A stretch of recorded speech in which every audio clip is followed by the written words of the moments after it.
Hey there, I just wanted to show you a quick demo of something that we've been working on here in Geobase. By the time you watch this video, this is probably going to be out, so stay tuned. You might be aware of the vector tiles server that we have on the studio. Currently, the way that they work is, if you have tables with geometry column, it's going to automatically take that and serve that as a map tile.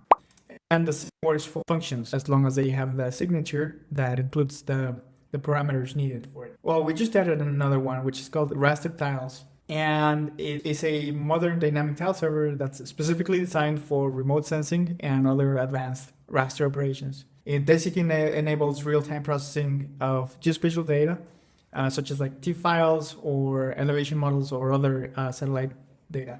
Now, there's a lot of remote sensing specific stuff that you can do with this. I'm not an expert on this subject, but I'll make a quick demonstration of what I mean. So currently we're rendering this, what it seems like an archaeological site here. And we're rendering that as a layer on top of the base map from OpenStreetMaps. Now, if we go below, we'll see that we have also the image stats for this image here. And you can see that it's only 3 bands. So this obviously supports multi-band, so it supports the full spectrum. But in this case, I'm going to show you from this link here a quick example of like how you can take any image from any place here.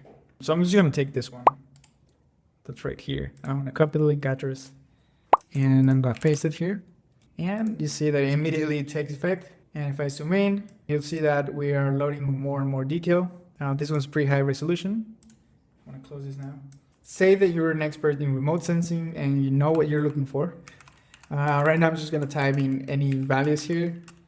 That's going to remap the colors and show you this new layer with the changes there. And if we wait a little bit, it's going to load at that level of detail that we had, but with the expression applied. There are way more parameters that you can play with besides just the expression and the rescale.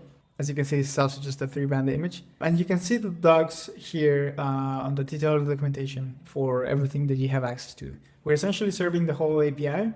So yeah, we're excited to see what you build with it.